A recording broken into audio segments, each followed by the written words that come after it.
Same. Same. Okay.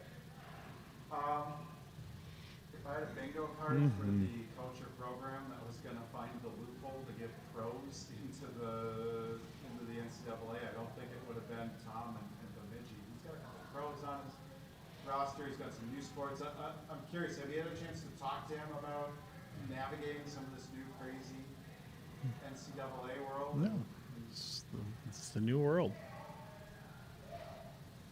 They took advantage of getting some other players that weren't available before.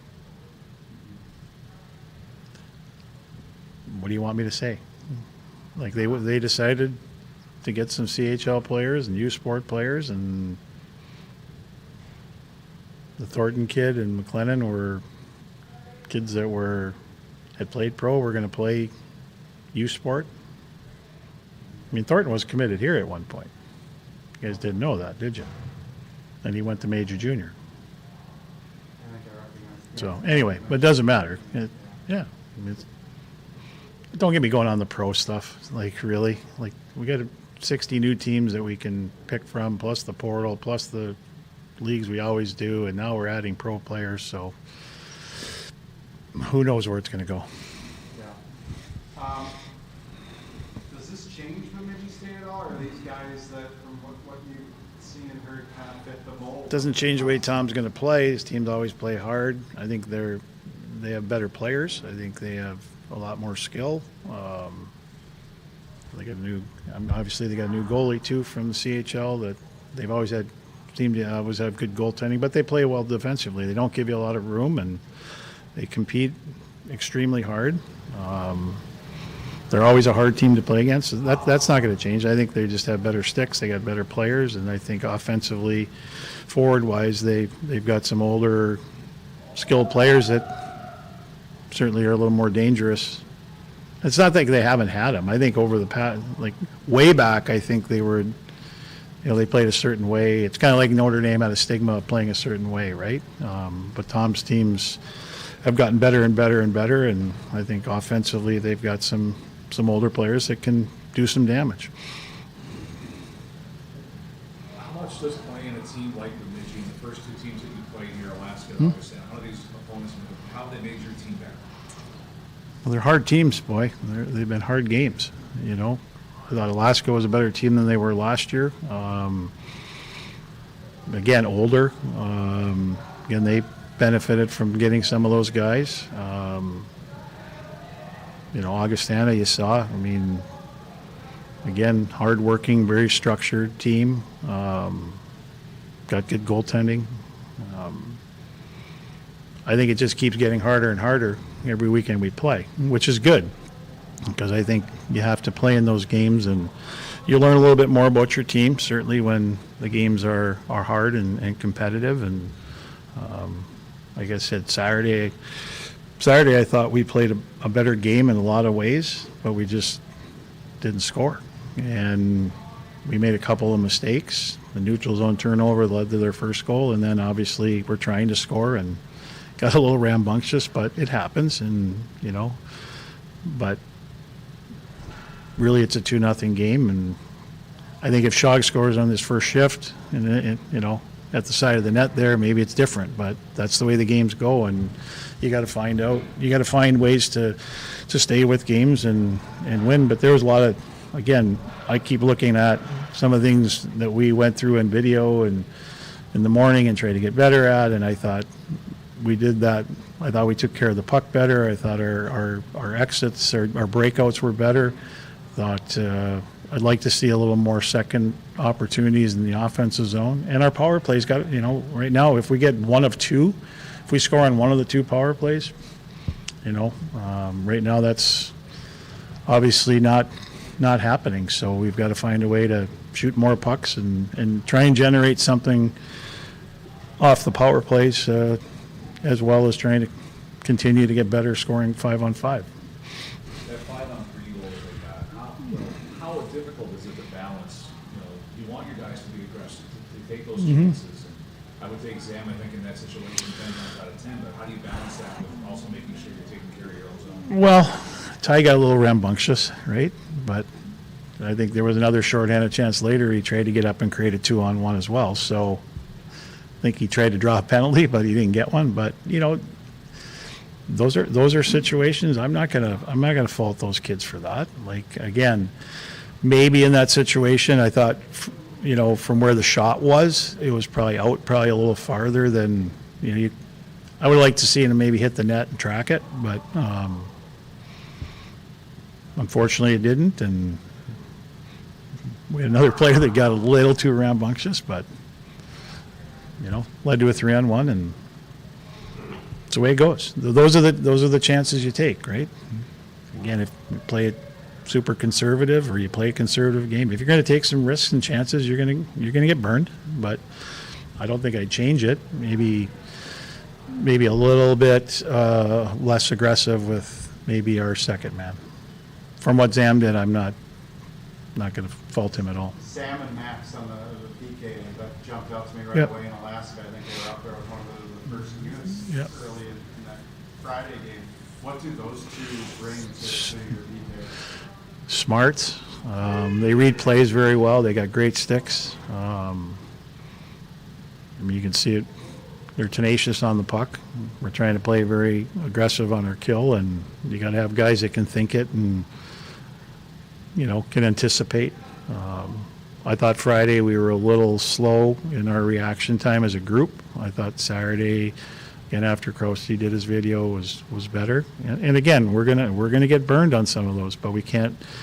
We're trying to teach being a little bit more aggressive on our PK early.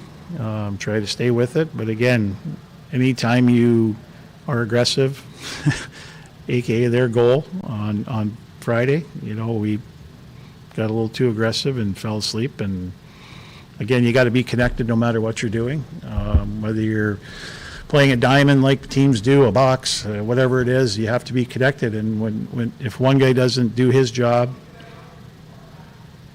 you're still probably okay. But if one guy doesn't and two guys don't, you're probably in trouble, and you're probably going to give up probably some chances. But we're trying to give up opportunities that our goalie can know where it's going and see, and so far it's been pretty good. It's still a work in progress, but I don't like the penalties we're taking. That's number one.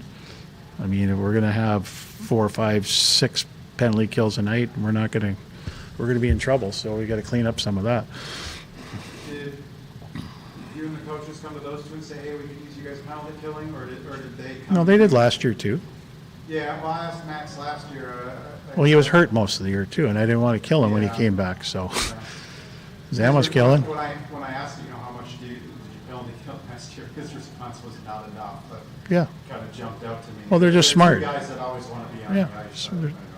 Well, they're just smart players. Yeah. And again, they have the ability to read and anticipate, and you see their sticks. Their sticks are as good as anybody's. They get their stick on pucks, they get it in lanes, and again, and then they have the ability to, when we do turn pucks over, they can score.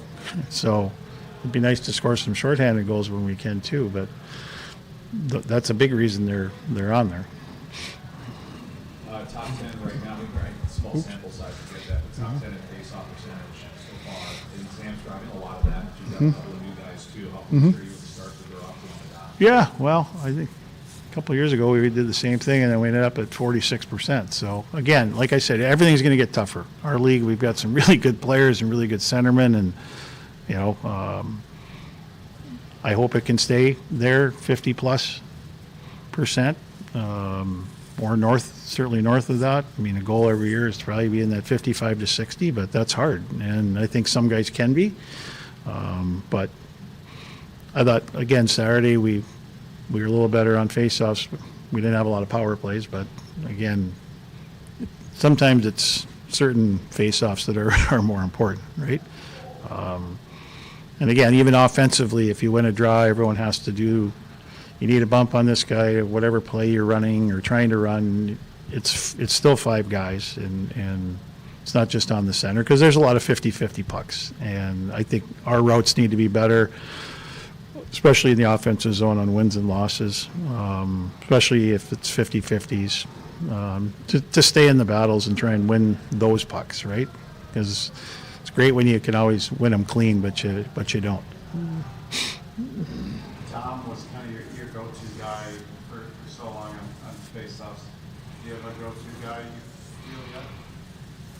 No, not yet, not yet.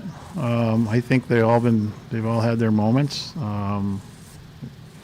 So no one's really emerged yet. But, the nice thing, too, is on those top two lines, all three of those guys can take draws. If centers get kicked out. Cal's played center, so you got that. I think Schleiner's a real strong centerman, determined. But, again, they're also implementing tighter standards, which you guys are getting used to, right? So can't cheat as much yet. I was going to say on the penalties, watching the women, there's a ton of penalties on that side. I'm curious how the penalties early on, how much of that is just the early season. The truth, where we're emphasizing yeah. stuff and Well, yeah, I mean, there's a stick standard now, and again, I still don't think it's where it needs to be, but it takes time, and there's a face-off standard, like I said, with the centers and positioning and getting their stick down and not kind of getting it down and jumping in, and also, keeping an eye on the wingers and encroachment and jumping, and so you might see, unlike Alaska, I think you might see more whistles, although I think guys understand it, I don't think the linesmen have to explain everything all the time, because they did send video to us and we talked about it, and so, but there's going to be games where you might see more of that early. The hard part is our league can do it, but you can go out of conference and they're not necessarily doing it. So that's within our league, and the same thing with the stick standard, the hooks on the hands, the slashes on the hands, no matter where it is. It used to be, it's got to be in this area, and if it's not in this area, we're okay. So a little more consistency with the stick standard, especially on those two things. So you are going to probably see more. And there's ones that obviously are going to get missed, but because the referees are still getting used to it too.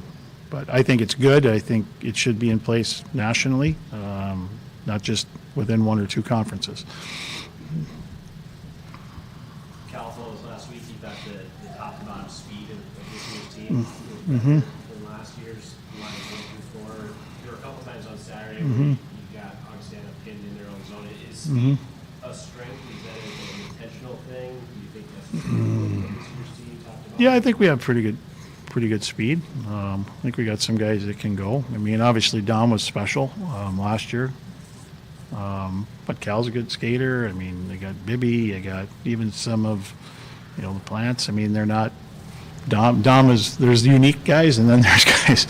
But yeah, I think overall, I think we have better players too. I think, but I think they're a group that's not afraid to hunt pucks, and I think you see that, especially with some lines being able to keep plays alive, getting back on top of people, and I think it's a good mix. I wouldn't say it's heads and tails better, but I think it's better.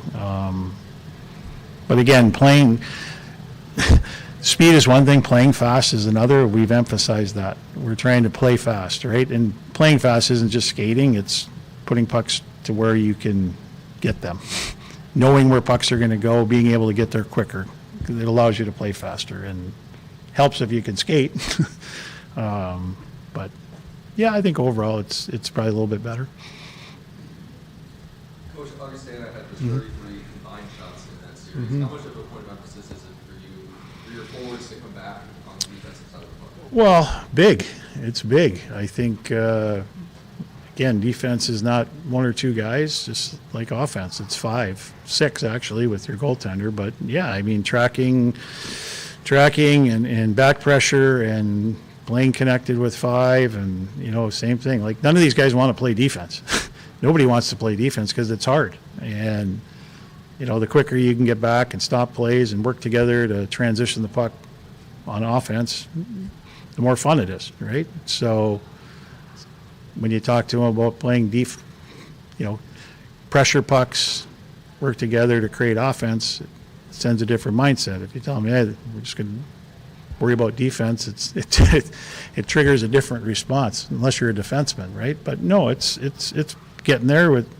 I think it's been a problem in the past. I think we haven't had that commitment to playing the 200 feet when you have to and getting back and helping D allows them to hold their gaps, allows them to maybe keep a little more pressure. But in the defensive zone, you got to play together, right? And it all starts with stopping pucks. We're going to see a team this weekend that's going to play east to west a lot.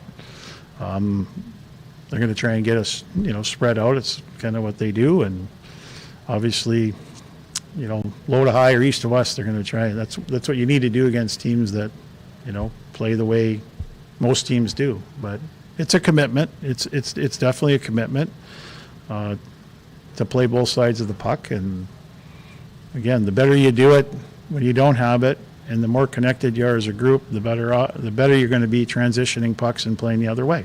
So hopefully we keep doing that. But it's better. It's not where it needs to be. There's still some things early in the year where just when you talk about tracking, just identification and not maybe doubling up on the same player, where part of that's communication, right? You got to talk. And a lot of these players come from different systems, and sometimes you got to program a little bit differently, and it takes time. But overall, pretty good. Like, I think we haven't given up a ton, in my opinion. Obviously, that's going to get harder and harder as we go, but it's been a good start. Scout told me the big difference he thought between how they play the goal versus how you want to play here is the transition game. With the improved team speed, with the guys as committed as they seem to be to that defensive side, how good do you think this team can become in transition? Hopefully a lot better than we've been, right? Like I said, we got a group that, some of these, they want to play. They want to score. They want to play on offense, right? So we can get them to understand coming back and working together to get the puck back. And then also, when we do have it,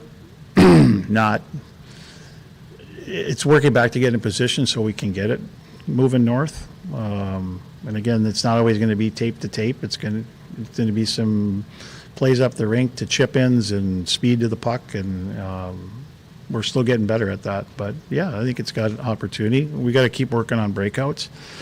That's one thing I think was, like I said, was better Saturday, just on kind of what we wanted to do. But I think it's still got a ways to go, because that's crucial too, right? I think it's not just the breakouts. To me, it's kind of your exits after those little scrums, right? Or you get a team pinned in, instead of jamming the puck up the wall all the time, having options inside of the rink, whether it's a little pop play to a center or a defenseman and getting it off there, because teams defend the wall so well. So, and that's the trust part, and knowing where, you can put a puck, knowing guys are going to be where they should be, and you're going to see plays that go there during the year that get turned over because one guy's making the right play, maybe the other guy wasn't ready. But you can't stop making those. You can't just stop making those plays just because you turn the puck over. So that's going to be big this weekend too. I think it's going to be big because they're at a very aggressive, hard working, forechecking team that pinches the walls, and we're going to be in a lot of those situations where we're going to have to take care of pucks.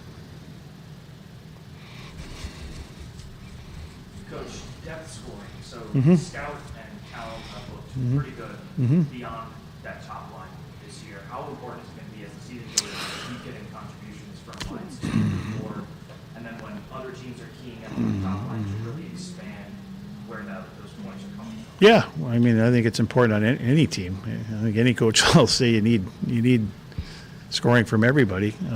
Obviously, those lines play a lot because they're on the power play, so they're going to get more opportunities. But I think when you look at our other lines, whoever's in there, they certainly have the ability. We don't ask them to play differently, right?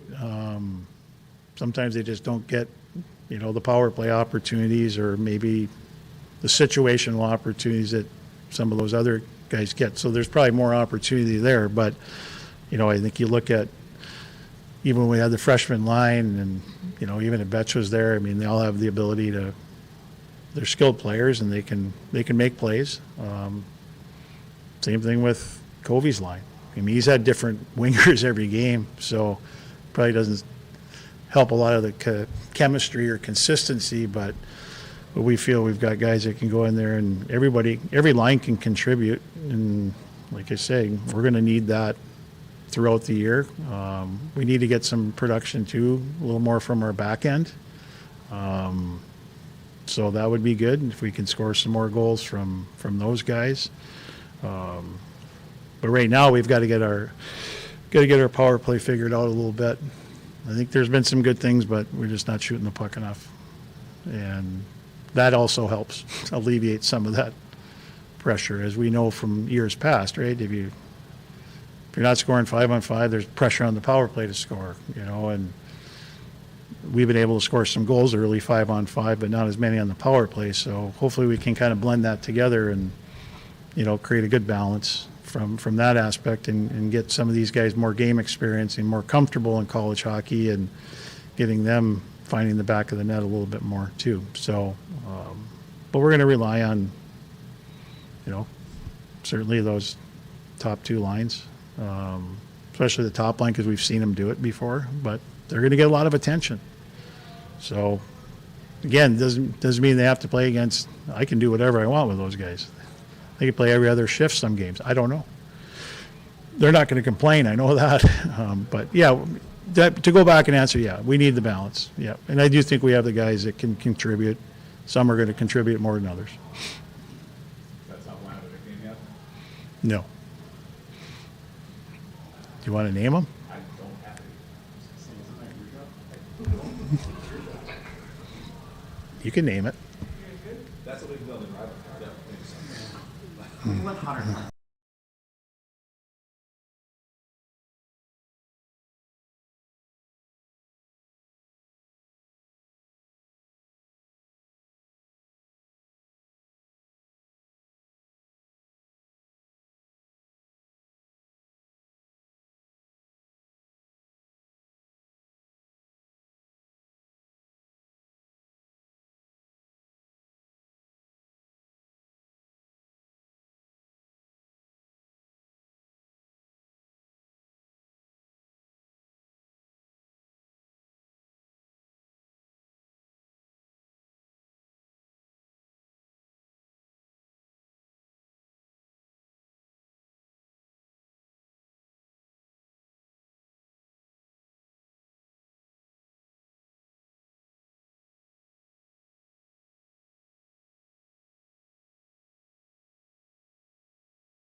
penalties last year, so I'm trying to remember. How often did you PK last year? Not a ton.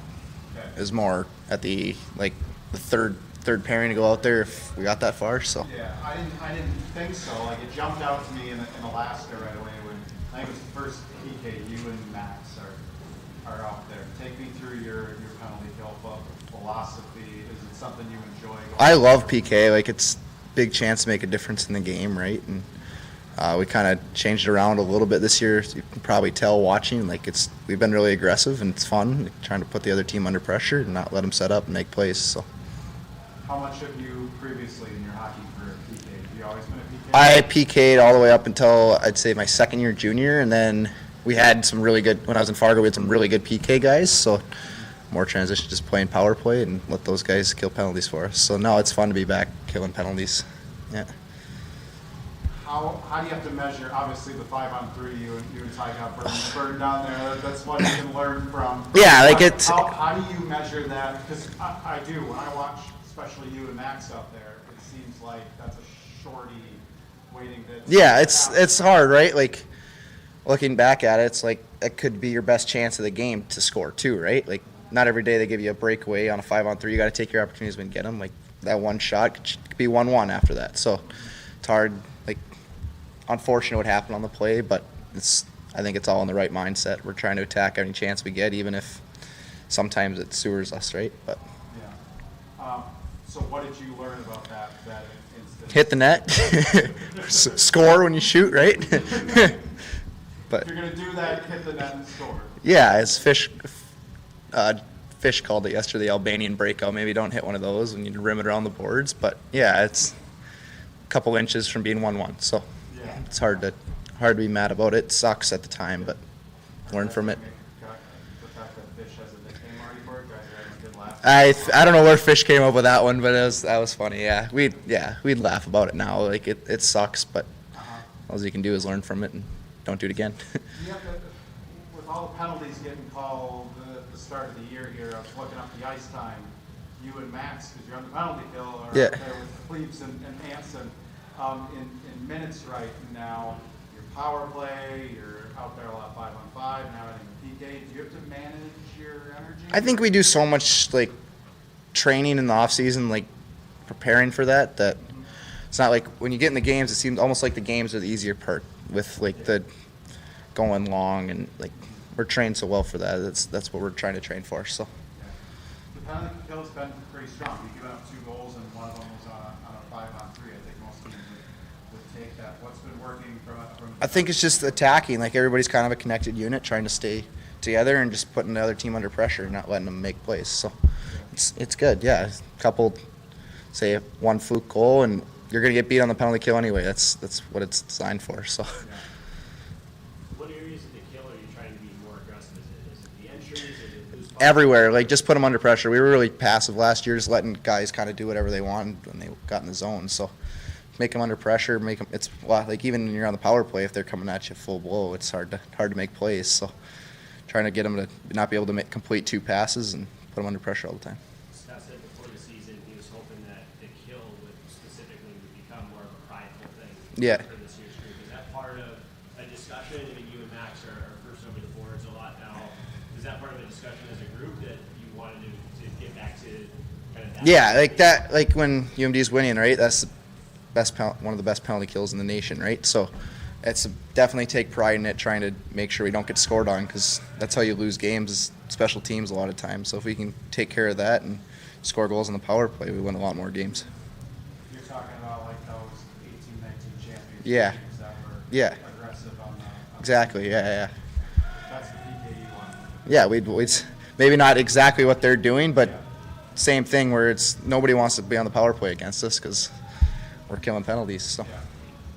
Max had said one of the strengths of you guys, Ty is on the power play, also on the penalty kill, stuff like that, is you guys kind of know what can bother a team. That aggressiveness Yeah. on the power play, that bothers you, so you're kind of trying to replicate that a little bit. Yeah, exactly. Like, nobody wants a guy in their face, especially on the power. It just makes it way harder to make a play, right? So there's not a ton of guys in college hockey that can make great plays under pressure every time. So if we can consistently keep them under pressure, they might beat us a couple times, but it's not going to be consistent. What are the dynamics like with the three of you through 4 games? Is it any different than it was last year? Does it feel any different? I wouldn't say it's any different. We're just trying to make plays still. Love scoring goals, so we're trying to do the best we can to do that and keep leading the way. How does playing it seem like Bemidji, the way that they play, how does it make you get better? They play hard. Like Augustana played hard, but there's no easy teams in college hockey, right? Everybody plays really hard, and especially Bemidji. We learned that last year in the first game of the year, right? They come really hard, and we can learn from that and come out hard against them right away. I think we can really do well out there.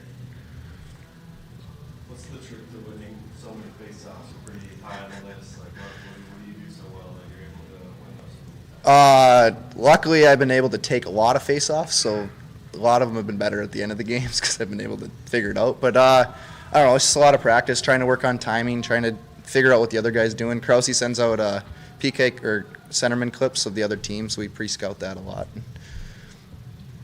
Your team held Augustana to 33 combined shots over the weekend. How important is it for you as a forward and the rest of your forward group to come back and help out on the back check? It's huge, right? Like, everything helps, right? Help your D out, help your goalie out. As everybody's connected, everybody succeeds, right? So the more we come back, help, the more we get to have the puck going the other way. So.